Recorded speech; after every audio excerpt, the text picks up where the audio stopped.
Hello friends, welcome back to biome of biology. Hopefully आप लोग अच्छे होंगे। आज मैं आपके साथ यूपी टेट का जो साइंस का सिलेबस होता है उसके जो मोस्ट इंपॉर्टेंट क्वेश्चन है वो आपके साथ शेयर करेंगे। तो चलिए बिना देरी के शुरू करते हैं। फर्स्ट क्वेश्चन है हमारा, चींटी के डंक में कौन सा अम्ल होता है, कौन सा एसिड होता है? एस्कॉर्बिक अम्ल होता है, लैक्टिक होता है, टार्टेरिक होता है या फॉर्मिक अम्ल होता है? तो उसका राइट आंसर क्या रहेगा आपका? फॉर्मिक अम्ल। ओके, नेक्स्ट क्वेश्चन है हमारा, सोडियम सल्फेट व बेरियम क्लोराइड के जलीय विलयन को जब प्रज्ञली में मिलाया जाता है तो किस रंग का अवक्षेप प्राप्त होता है? पीला होता है, सफ़ेद होता है, हरा होता है या फिर नारंगी होता है? तो राइट आंसर क्या रहेगा आपका? वाइट कलर का जो अवक्षेप मिलता है वो वाइट कलर का मिलता है। ओके, नेक्स्ट क्वेश्चन है, निम्न में से कौन सा न्यूनतम अभिक्रियाशील है? सबसे कम रिएक्टिव कौन? तो इसके लिए आपको रिएक्टिविटी सीरीज़ आपको अच्छे से लर्न होनी चाहिए। ये रिएक्टिविटी सीरीज़ मैंने अपनी चैनल पर करवा रखी है, आप वहाँ भी देख सकते हैं। तो क्या होता है, सबसे आयरन होता है, सिल्वर होता है, कॉपर होता है या गोल्ड होता है? तो सबसे अगर कम पूछा जाएगा, न्यूनतम पूछा जाएगा, आपको लेस पूछा जाएगा, तो आपका राइट आंसर क्या हो जाएगा?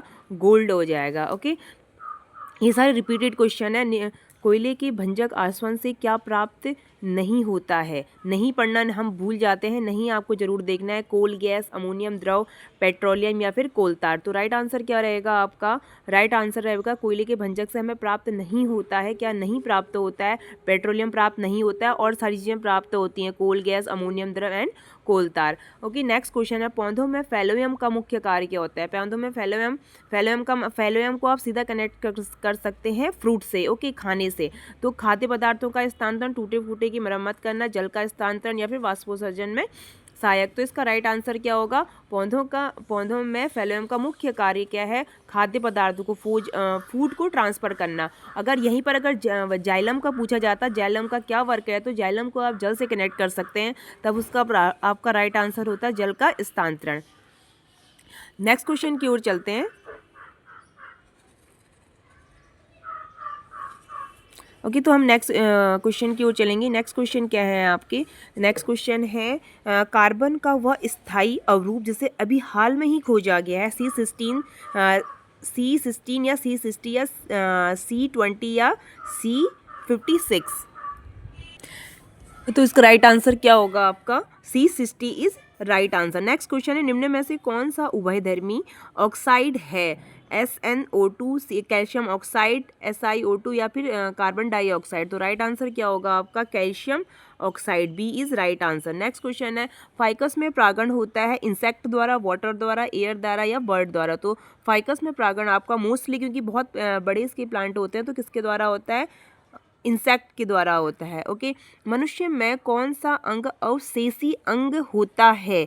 कर्णपल्लव पेशियाँ, कर्णपल्लव या फिर दांत? तो क्या होती है कर्णपल्लव पेशियाँ? मतलब अवशेषी अंग क्या होता है? जिनका यूज़ नहीं होता है, वो धीरे धीरे अपने आप ही खत्म होते जाते हैं। तो यही इसका राइट आंसर है, कर्णपल्लव पेशियाँ। नेक्स्ट क्वेश्चन की ओर चलेंगे, स्तनधारियों में कौन सा अंग श्वसन में सहायक नहीं होता है? नहीं पढ़ना बहुत ज़रूरी है। पसलियाँ भी होती हैं, डायफ्राम भी करती हैं, उधर पेशियाँ भी करती हैं, बट लैरिंग्स नहीं करता। तो यही इसका क्या है? राइट आंसर है। नेक्स्ट क्वेश्चन की ओर चलेंगे, थ्रोम्बोप्लास्टिन कहाँ से रक्त स्कंदन के लिए प्राप्त किया जाता है? कहाँ से किया जाता है? लाल रक्त कणिका से, मोनोसाइट से, प्लेटलेट से या लिम्फोसाइट्स? तो platelets is right answer. Okay, next question की ओर चलेंगे। नेक्स्ट क्वेश्चन है, एंडेमीबा हिस्टोलिका से होने वाला रोग क्या है? मलेरिया, पेचिस, टाइफाइड या फिर पीलिया? तो राइट आंसर क्या रहेगा आपका? पेचिस होता है। और मलेरिया किससे होता है? आपका मच्छर से होता है।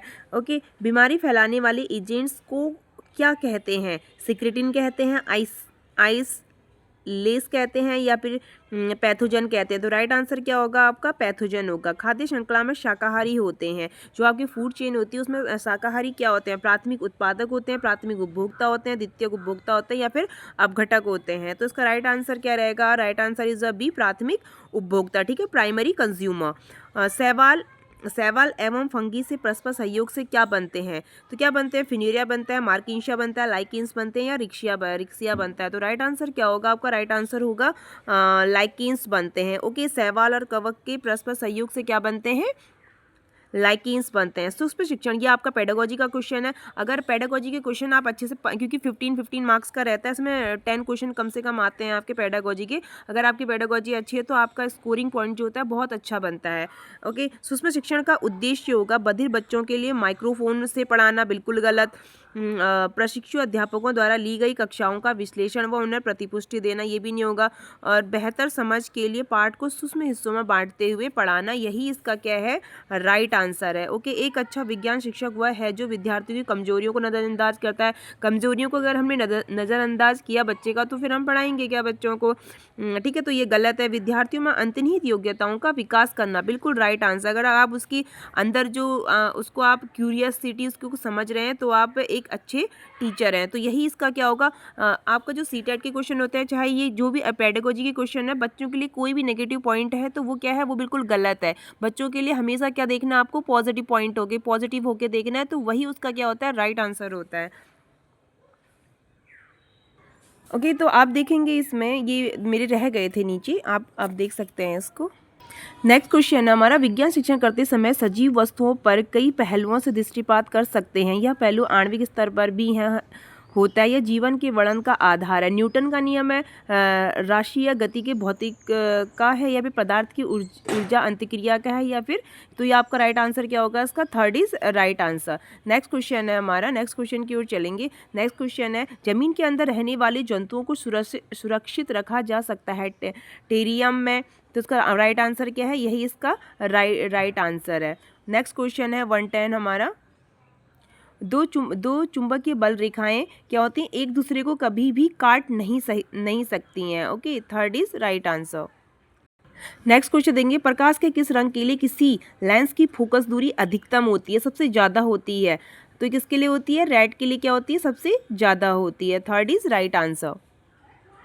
अगर आप यूपी टेट या फिर सी टेट के प्रीवियस क्वेश्चन अगर देखना चाहते हैं, तो आप कमेंट पर लिख सकते हैं। तब तक के लिए मिलते हैं हम नेक्स्ट वीडियो में। Bye bye.